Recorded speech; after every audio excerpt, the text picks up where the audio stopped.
আরা ইনশাল্লাহ এই ঈদুল আজহারে গিরে আর প্রচুর প্রস্তুতি আছে আর পরিচ্ছন্ন কর্মী আছে প্রায় 4200 তাই বেদিন 4200 পরিচ্ছন্ন কর্মী প্রায় 150 ডাম্পিং ট্রাক প্রচুর ইকুইপমেন্টস তারপর আর অপারেশন রুম পাশাপাশি আরা বিভিন্ন জায়গা ব্লিচিং পাউডারও সরবরাহ করি এবং আর এলাকা ভিত্তিক যারা ব্যবস্থাপক আছে সুপারভাইজার আছে সচিব আছে ইতারারও আমরা অ্যাক্টিভ করি কাজে ওভারঅল আমরা কমপ্লিট একখান কর্মযোগ্য লই আর আগাজের এবং আমরা মনে করি যে আমরা বেগুনে মিলিয়ে যদি শহর গানোর সুন্দর রাখতে পারি তাহলে আলটিমেটলি আর যে কর্মসূচি সাকসেসফুলি আমরা গড়ে ফেলছি আর ফলে ঈদুর জামাতে বুধে জমিতেল ফেলা 7:30টায় এরপরে জামাত হবে 8:30টায় এই দুই জামাত ইনশাল্লাহ আমি ফলের জামাতের থেকে 7:30টায় ইনশাল্লাহ এই জামাত পরে আই আর বাড়ি ওই যে বাকলিয়া যাইরে আর কোরবানি করছুম এবং এরপরে এই অপারেশন রুমও তাই এসুম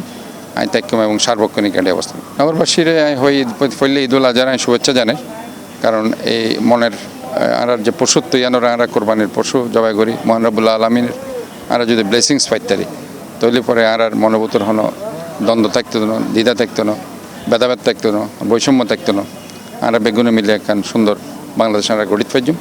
এবং আমরা মূলত আর যে বর্জ্য অপসারণ যাতে আমরা নিজ দায়িত্ব আমরা করি এবং আমরা সিটি কর্পোরেশন আমরা তো থাকুমই পাশাপাশি আমরা যাতে আর গরু জবাই দেওয়ানোর পর যাতে ওয়ার্সান করিতে পারি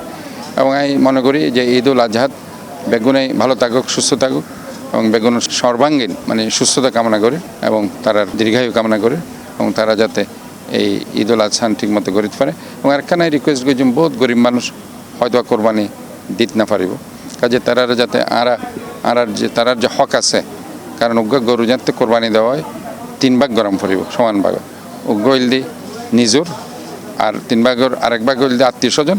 গরিব আত্মীয় স্বজন আর 3 ভাগের আরেক ভাগ ইলদি গরিবরে কাজে এইভাবে যদি আমরা ইসলামের নিয়মে যদি এই জিনিসটা গড়িতে পারি তাহলে পরে আমরা গরিব মানুষের সহজেই